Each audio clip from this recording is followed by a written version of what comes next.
Hey there, and welcome back to the podcast. Today, we're going to be doing a leadership question and answer session. I brought back my good friend, A'na Witherspoon, who was my very first guest on the first episode.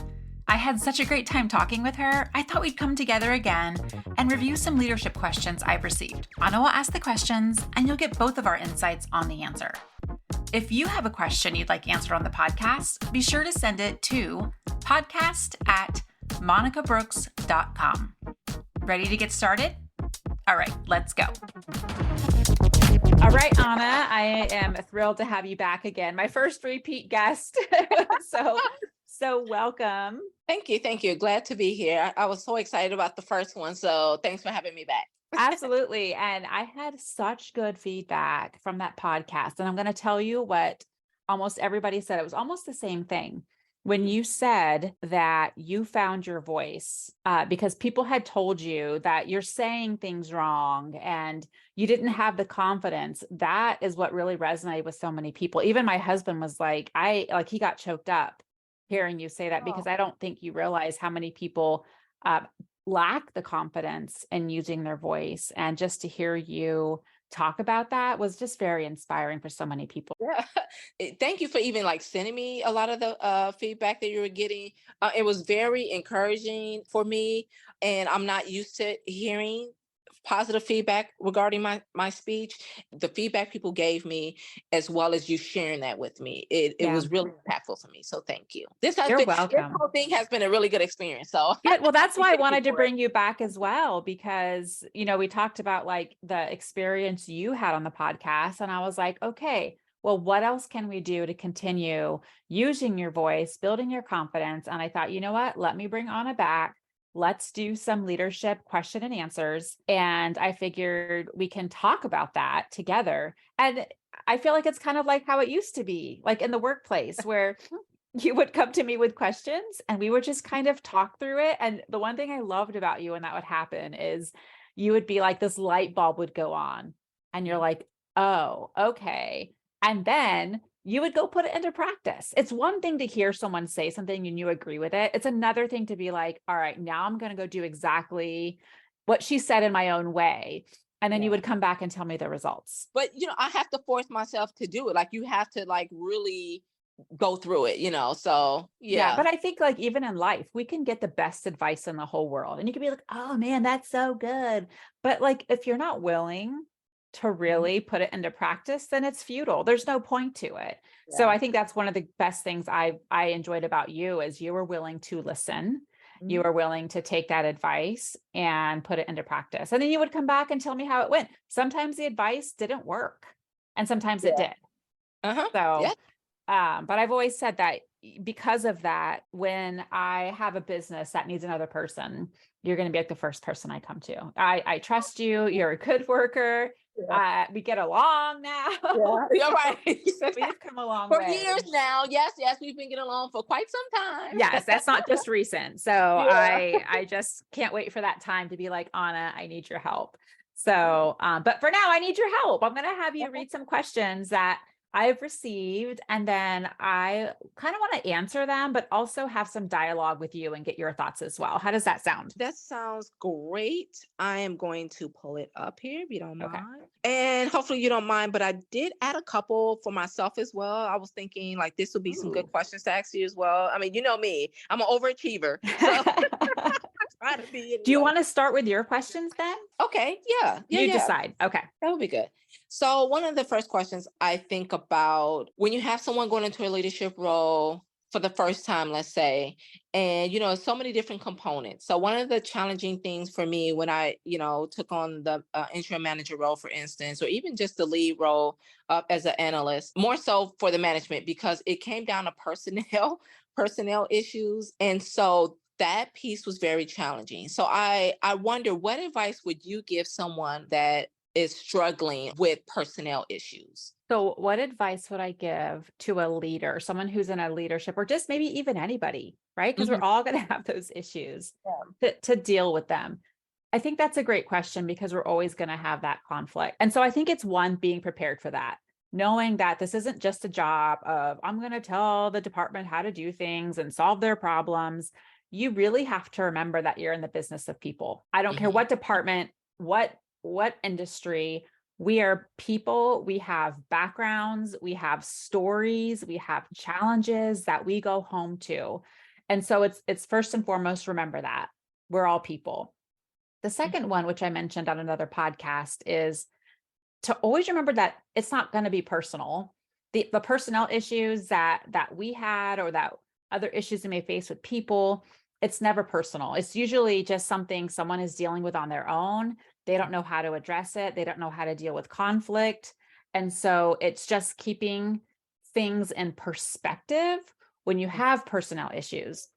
But also is, if you see issues happening in a department, you have to address them as a leader. Like, you Okay. have to be willing to have very difficult conversations. I didn't like it because I just wanted to be like happy and people please, because that's my nature. I'm a peacemaker, so it's difficult, but be willing to get uncomfortable. And sometimes it's even to lean into that in order to grow. Does that answer your question? Or what are some of your thoughts? No, that you answered very well, especially towards the end there, because it did resonate more with me. And my challenge is that I did have that sense of anxiety, having those verbal warnings, or even just taking someone to the side to give them some of that crucial feedback on their behavior, whether it's in a meeting or whether it was through the email. So email etiquette when it comes to that sort of thing. And it is a challenge for me, because I feel like coming and more difficult coming from a peer standpoint. Yes, I was once a peer, now I'm not. And then trying to make sure I continue that respect for the both of us. I want them to still respect me, but I also want to let them know I still respect you as well as my peer as well, and as now that you know what I mean, a I subordinate. agree. And I think that word respect is key. Like, you have to have their respect and you have to respect them in order for any type of feedback to be effective. So Yeah, imagine if I were this leader and my team didn't respect me. They don't care what I have to say. yeah, yeah, They don't yeah, care if I write them up. Like, they're just yeah, going to hate me even more. And it's not my job necessarily to win them over. But if we can gain the respect of our peers as well as direct reports, that is going to take you so far, because they're going to know she's not attacking me, hmm, because that's how it could feel to them. yeah, Which I could write up someone that I get along with, and that's hard, but they know why I'm doing it, because we have the yeah, mutual respect. So I think yeah. it's first and foremost, if you don't have people that respect you, then it's pointless. Yeah.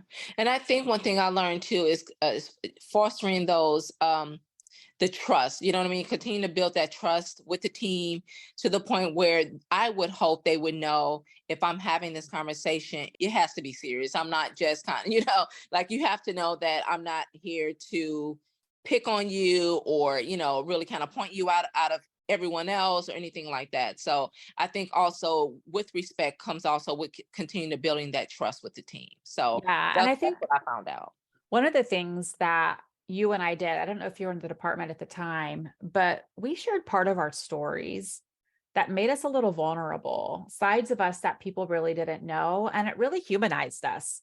Like, Hmm. here's why I am the way I am, and I'm working on it. But Yeah. I Yeah. think once people see that you're human, you have challenges, you don't think you know everything, Yeah. you don't think you have a problem with things. Like, once they see you as a person, that changes a lot. So I think you opening up at the time that you did and sharing your story did a lot for people to really see you, because they think as leaders we have it all figured out sometimes, and that's not true. We don't have this picture perfect situation that got us where we are. It's been a lot of hard work and grit to get us in the positions to lead people. So I think it's a Yeah. combination of a few things. My next personal question is, how do you help new employees understand the culture of your department or company? So I could take that a few different ways, because are you trying to tell them the culture is awful? Are you trying to tell them it's really good? Or are you trying to tell them like this is how we do things? Like tell me more Okay. about your question. So, and the reason why I chose this particular question is because, so remember in our interview, That was a question you asked Yes. me about culture. Yes. I had absolutely no idea what you meant by culture. I never heard of culture. Mind you, I'm well into my 40s here and I've been working quite some time. And I never even heard the word culture in a professional setting. But culture meant something totally different to me. True. And I And remember in yeah. true A'na fashion, you went and looked it up. Oh, yeah. You went, Oh, yes, yeah, I you went and looked it up. Yep. Oh, yes, I looked Yeah. it up because as soon as we left that interview, because I did feel a certain type of way. I was like, oh, wait a minute, let me not jump the gun here. I went to go look it up for myself. When I came back for that second interview, I had an answer. Yes, Even I though it remember wasn't that. even one of the questions, I'm like, okay, I need to tell you this answer from weeks ago or whatever the case may be. But I just think about that because now I'm learning more and more about culture in a professional setting, and how I contribute to it, how I want to contribute, how the company expects the associates to contribute to it. So I just wondered, like, when a new associate come on board, you kind of want to know what their idea of culture is. What type of culture do they look for in a company? Are you looking for something that's easygoing, flexible, laid back, team oriented? Yeah, I think it's what values are important to someone. That would give you an idea of what's important to them in the workplace. I Hmm. remember asking that question because we were really trying at that time to improve our culture. We Okay. wanted people to encourage each other, to lift each other up, and we found different ways to do that. So I think that was such an important question of what does culture mean to you? And yeah, that could be a bit tricky looking back. Like, yeah, we probably could have clarified that for you a little Yeah, that's bit. what I mean. Yeah, yeah. Yeah. Exactly it. So you just hit the what do you call it? The nail on the head there. So but that's exactly it. How do you I don't know. Yeah. How do you verbalize that? You know what I mean? Like, what verbiage would you probably use moving forward in order to kind of pull what you need out of that, out of that candidate, Yeah. to be able to assess that? Yeah, I think I would re-ask that question and say, tell me what kind of values are important to you in the workplace. Okay. What can you contribute? What can you bring that you feel that other candidates can't to Mm. improve our work environment? Oh, yes. Okay. I Yeah, love that. something like Okay. that. Yeah. Okay. So, but culture is huge. And I think Mhm. at the time, the company that I worked for, you worked for, was really talking about culture. And that's why it was like, all right, let's work on this. We wanted to really have people that added to our work environment, that made it feel trustworthy, that made Mhm. it feel safe. Trust is such a big issue in the workplace. So that was such a really big thing. And it's so important of what can you add to the culture? What can you add in the sense of the work environment? Yes. All right. Okay. Right. Okay. So good answers. All right. Okay. Well, someone asks, I'm in need of a mentor, but don't know how to go about finding one. What suggestions can you give? That's a great question because I think we all need a mentor. We Hmm. all need someone to look up to if we plan on growing and developing our skills. Finding a mentor, you could do this a couple of different ways. One, who do you look up to? Do they have the bandwidth to kind of coach you through things and mentor you? But the other one I'd probably love more than that is having a secret mentor. Like there are so many people I looked up to and I wanted to like embody like so much about them. And I'd be like, ooh, like, yeah, I mean, I could name names of people I just looked up to and I would watch them. I would attend courses if they taught one. Like I Mhm. was just like all in for someone to like learn from. And so in that sense, also you can have a mentor. It doesn't have to be official. I guess that's what I'm saying. You don't have to have someone that you meet with every other week and go over goals, but it's Mhm. like, who do you look up to? But if you wanted to take that formal route, it's who do you want to be like? What are your thoughts? Having a mentor is important. That's something I never had before, until you came along. And it's funny because you kind of became my unofficial, or I just made you my mentor. So it's kind of nice because it just kind of flowed and worked naturally. I would wish that upon anyone that worked closely with someone, or even in their personal life, and it just clicked. Like you don't even have to ask, like it clicks. Exactly. And I feel like it is important because I learned such a great deal about myself professionally and personally. And I don't know, I think it just really drives you, especially if you already have that drive. Maybe you just kind of need that extra push in certain areas. So Yeah. yeah. And I think it's someone as well that you can bounce ideas off of and has that voice of reason for you. Like they're not going Yes. to just agree with everything you say, but they're going to say Yeah. like, yes, sometimes yes. And sometimes, why don't you try it this way? So it Yeah. could be a lot of different ways. And I think that's like one of my most favorite things because I love helping people Mhm. is being able to coach and mentor people unofficially. Like I don't have this coaching license, I don't have or certification or whatever. I just love it. That's why I wanted to do this Q&A because I'm like, oh my gosh, what other questions, could our listeners ask that we could talk about? The next one is, oh, here's a good one. Oh, yeah, this is a really good one. Okay. How do you develop someone that isn't interested in being developed? Oh my goodness, this don't even let me get started on that one, but go ahead. Actually, you know what? I actually do want you to get started. You go first. I want to hear what your thoughts on that. Yeah, that is so challenging and it's such a pet peeve of mine because and I think more so not to be on like put myself on this high pedestal here, but because I think I am that go-getter, I am that self-motivator. So I unfortunately tend to think everyone else that I'm around should be that way. And realistically, come on, like that just doesn't happen. So I do struggle with trying to develop and now even more personally because I have a child, a teenager here, that's on the brink of adulthood. And I just want to develop and motivate him so badly. I do everything that I possibly can. I doing all this leg work. And I keep saying, listen, you have two parents who are like these hustlers and self-starters and motivate, like we out here and we do it. Like, how could you just lack this motivation and don't want to be developed? And it's a struggle. And I don't even know like what else to do. So this question is probably going to help me personally, but Mhm. I would love to hear what you have to say professionally as well, because you never know. Yeah. Here's my take on it. Right or wrong, I don't know, but this is how I've been taught from Jill, who I look up to. She was my director. And she would always say, you can't want it more than they do. Mm, And that was like, boom, like that's all yeah. I needed to hear. And it's the truth. Like, if you really want to spend your time trying to coach someone and develop them and they don't want to be developed, then you're wasting your time. And Mm, here's the other piece of it though. There are going to be people who don't want to be developed that are a perfect fit exactly where they are and they will not advance because they don't want to. mhm, So imagine you had someone that worked in a department for like 40 years. mhm. They were in the basement doing the mail.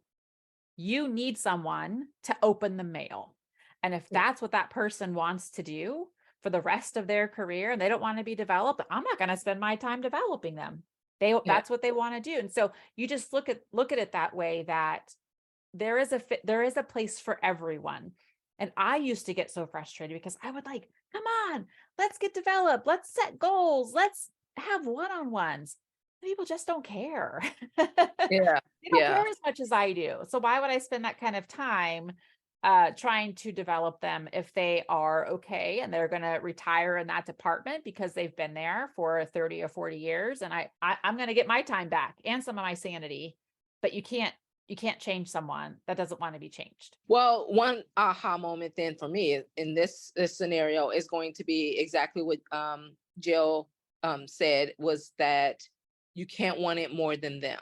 Yep. And I think that is the case in my personal life with my son. Is I do want it more for him. Mhm. I see this potential, and of course it's your child, so of course you want the best, and yeah, and you just want to ensure that he's not going down a bad road of laziness for his Yeah. life. So yeah, I think I'm going to have to start really thinking about that when I'm pressuring him to do things, is that I can't want it more than him. It's going to have to be him to make that decision. And once they make that decision, you'll know it because they probably will most likely come to you Yeah. for that help, for that assistance, for that advice. So, All right. What else okay. you have? All right. So let me pick a good one. Oh, well, this is a good one too. How do you manage toxic associates? So this kind of went back to a little bit to what you were speaking earlier about the culture when we first started. So yeah. Fire them. No, I'm just kidding. I wish it were that easy just to get rid of toxic people, because that is a characteristic that is so hard to break. Oh my goodness. Listen, remember you used to ask me these tough questions anytime I was getting into these little issues with associates, right? With my peers. And you used to ask me that. Well, what would you do? How would you handle that? And I said, I Yeah. will fire them.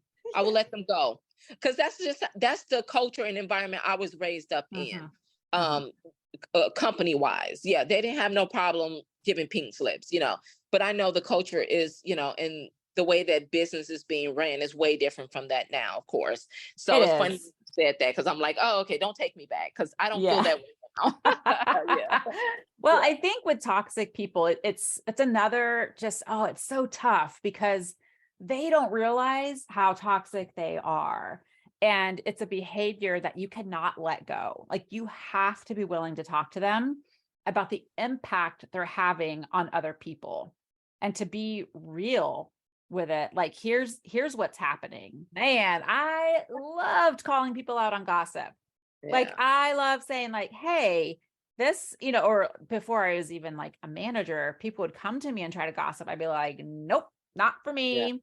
And Hmm. eventually people got the point. But it's hard because it is something that people don't realize, that talking bad about people is toxic. Hmm. Whispering, what you saw or something that's happening with someone, that's all toxic. Yeah. Anytime I remember saying this to someone, anytime you mention someone's name and they are not there and Yeah. you're saying something negative about them, that's gossip. And okay, so let me back up and answer the question. It does require a one-on-one conversation with someone. It does require coaching. And if it's something that continues, like there's an actionable item, then you take the corrective action route for them, that this is what's happening. So, I don't know, what do you think? I guess that's what I'm going to get to next. What are your thoughts Yeah. on this? I do agree. And I did agree even back then. It also goes back to, and I'm not sure about every company, but the company we worked for at that time had core values. So sometimes just kind of reminding that associates of what those core values are. What does those core values mean to you, and how this behavior that you're doing now, how does that, reflect the core values that this company is trying to instill with, in the Love it. associates as well as the patients. So I Oh my always kind gosh, of love like that. that too, yeah, because the core values that of standards that they have up is not just about patients. It's about caring for every fellow man, associates, management, just anyone that's walking in this building. I love So, how you just said, you put this in a question. How do you think your behaviors align with our core values? yeah. Or how do you feel that what you did or said align with our core values? That was brilliant. That was great. Oh, thank Yeah. you. No, I love it. I do. No, no, no. That's beautiful. That will make them uncomfortable. It would. It'll make them think. It'll make Mhm. them think. And I feel like if you don't know what the core values are, this is a good opportunity for you to go back and look at them. So there's that. Did you want me to move on to the next one? Is there another one? It is one last one. Okay. I want to move up in my company, but I feel stuck because there aren't opportunities for growth. What can they do? Hmm. What can this person do? So they feel stuck. There's no opportunities for growth.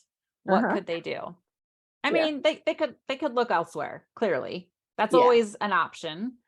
I guess I would want to confirm with their leadership, like, is this it? Maybe it's an assumption.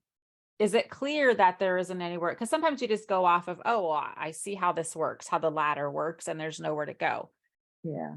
Is that true? What are your thoughts? So for me, my question back to that person would be, tell me what you've done thus far that Mhm. will have, that would lead you to believe that there's no growth opportunities. Like, what Yeah. have you done? Have you done any career goals with your leadership, with your manager, right? Yeah. Have you, done that? Have you applied within already, and what did Mhm. that look like? What barriers are you having in general that is preventing you from move up? Like, have you received any feedback of why you didn't get this position? Or, you know Do what I you just mean? Is want to it, like take over all these oh, answers? Because oh these are no, I'm great. just, These I are don't know. great answers. That's what I just think about, like you said before, is it assumption or, what's the full picture here? We're only Yeah. getting half of the answer. So that will probably be an answer back. And just depending upon what they kind of come back with at the end of the day, like you said, you don't have to stay here. Yeah. If you do want to grow, there are tons of opportunities that are going on right now, tons of companies that are, hiring for various different positions. So you're not down and out. You know what I mean? Right. So you have choices. And I think also don't continue to complain about it if you're not willing to change Mm, it. yeah, Because, people exactly. can just talk about the same thing every day, how much they hate their jobs and da, Yep. da, da, da, but it's like, hey, stop it. Yeah, How it sounds like you're pretty willing to put up with yeah, staying there because you're not doing anything. You're yeah, not unwilling to change, yeah. or you're unwilling to change. So, no, I nip yeah. things like that in the bud when you have those types of complaints and things. Like for if you coming to complain for me, I tell people, and that's probably why they stop coming to me. But I tell people in a heartbeat, I'll listen to you complain that first couple times because I feel like maybe this person is venting. But then when I start to see, okay, this is a pattern, they need someone, I tell them up front, I'm gonna be honest, I'm probably not the best person to vent to a complaint because I am a resolution person. I am a Yeah. result driven person. Yeah. So even if you're not asking me for my advice, I'm going to give you advice or I'm going to try to help you move it along. But like you said, if this is something that you're not willing to put in the work to change yourself, I'm probably not the best person to vent to. So sorry, I know. like I I can love only how, listen to that. yeah, I love how forward you are and you get your point across. You're like, my time is limited. Yeah. Yeah. And it does get old and draining when the same people come to you with the same things and talk in circles. Hmm. Sometimes I have to cut people off like, hey, you've said that twice now. No, that's funny. Yeah. Okay. Now you're just repeating yourself. So Yeah. but just call them out on it because they sometimes don't realize, how much they're talking and how much of Yeah. the same thing they're saying. So what I love about your responses is you're asking them a question versus telling them what to do. And that's what I love. That's what I talk about all the time in my own courses and what I'm creating. I'm just like, yes, Anna, I totally agree with everything you're saying, which Oh, is amazing. Hired. That's, I'm telling you, hired. yeah. And again, this a lot of this comes with just growth, of course, growth and development, but also it comes with good mentorship. Not to be all, cliche and cheesy, but but this is the honest truth is that, and so your listeners know as well the importance of having that mentorship is because I would not be as far as along as I am in my development. I would have eventually caught on. I would have eventually matured, developed, whatever. But I wouldn't nowhere be at this stage if it wasn't having your mentorship and your and just kind of being open to your way of thinking as well and mixing it with my way of thinking and how I do things, because I still have to be myself, but I want to Mhm. be able to be open to um things that you're kind of throwing out there and what is how's this going to help me in the long run and with building these friendships, relationships, and being a better employee, you know what I mean, and really being a better human being for myself. So Aw. so yeah. I think Yeah. that's great, but so much, I mean, you deserve the credit. You are the one, like I could tell the same thing to 5 different people and one person listens and does something with it. That Yeah. person is you. You were willing to take the action and Yeah. change. And that's what's beautiful about you. It's like you're doing the work. I'm speaking and you're applying and you're listening and applying it. So I think that's what makes such a big difference. So then, really, then to kind of put it in perspective, then when you have a lot of your audience members who are asking these questions, that's going to be the big thing. You have to put in that work. You have to be open and willing to listen. So one of the questions was about mentorship, but it becomes yes, it's easy to probably go out and get a mentor at some point, but it Yeah. becomes you have to be open to it, Open truly to what open they to it. say and Yeah, open to make change and open to try yeah, things that make you uncomfortable. That's the only yeah. way you're really going to stretch and grow and develop your skills. So Well, you've given some great advice. oh, well, you as well. I'm learning from you, and that's the great thing about being a leader is that we don't have all the answers. We don't, and people shouldn't expect us to. We have to be open to listen to other people, to take different advice from people, and to work together. Like, I love that your answers were better than mine on some of these questions. I mean, no, seriously, like I was like, oh yeah, great point. Yeah. Yeah. Which is amazing. I love that. And I'm humbled by that. You know, I continue to be humbled by your growth, and just, it's been amazing to see. All right, A'na, well, thank you so much for your time today. I appreciate you jumping on and being back on the podcast. It's always a pleasure to talk to you as usual. Yeah, sure thing. Thanks for having me. All right, take care. Okay. All right, Bye-bye. bye.